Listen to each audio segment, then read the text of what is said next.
Hello Philippines and hello world! Advance Happy Valentine's Day! Abe hanggang ngayon wala pa akong kapuso, charot! Kiber, charot! Ano naman, di ba? At heto nga, at abala kami ng aking anak sa pagpapapicture dito sa mga disenyo ng SM. Abay, Valentine's na dito. Abay, kailan ba ako magkakapartner? Charot!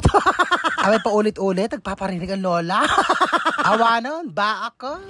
Tama na nga. At nandito naman ang aking anak, partner ko sa Valentine's Day. O, di ba nagkalat ang mga disenyo dito? Kahit saan ka tumingin. May mga pusong nakasabi. At pulang-pula ang kulay. Wala lang, naaaliw lang akong tignan at i-video lahat ito. O, di ba? Pak na pak. At heto nga, at naghahanap kami ng makakainan ng aking anak. Pati ba naman dito, napakahirap mag-isip ng kakainan, nakakaloka. Yung gusto mo namang kainan, punong-puno at walang mapwestuhan. Napakahilig talagang kumain ng mga Filipino, anes. Food is life, ika nga.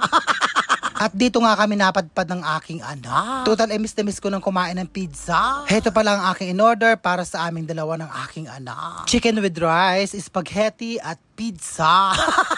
Napakatagal nga namin naghintay dyan, kaya gutom na kaming dalawa. Ang anak ko naghahanap pa ng extra rice, nakakaloka. Sabi ko nga sa kanya, may spaghetti na nga at pizza. Heto nga, at enjoy na enjoy ang aking anak habang kumakain. Inuna ko nga munang mag-video bago ako kumain, pero habang nag-video ako, gutom na talaga ako, nakakaloka. Napakahirap ng content creator, anes. Napakagasto. Para lang may maipost, ganun. Gagastos ka ng malaki, tapos ang kita mo sa video, 0.10. Kakaloka. Kung madaming manonood, 0.50. Diyos ko Lord, nakakaloka. Tapos bihira maka $1 pataas. Yung iba, 0.1. Kakaloka.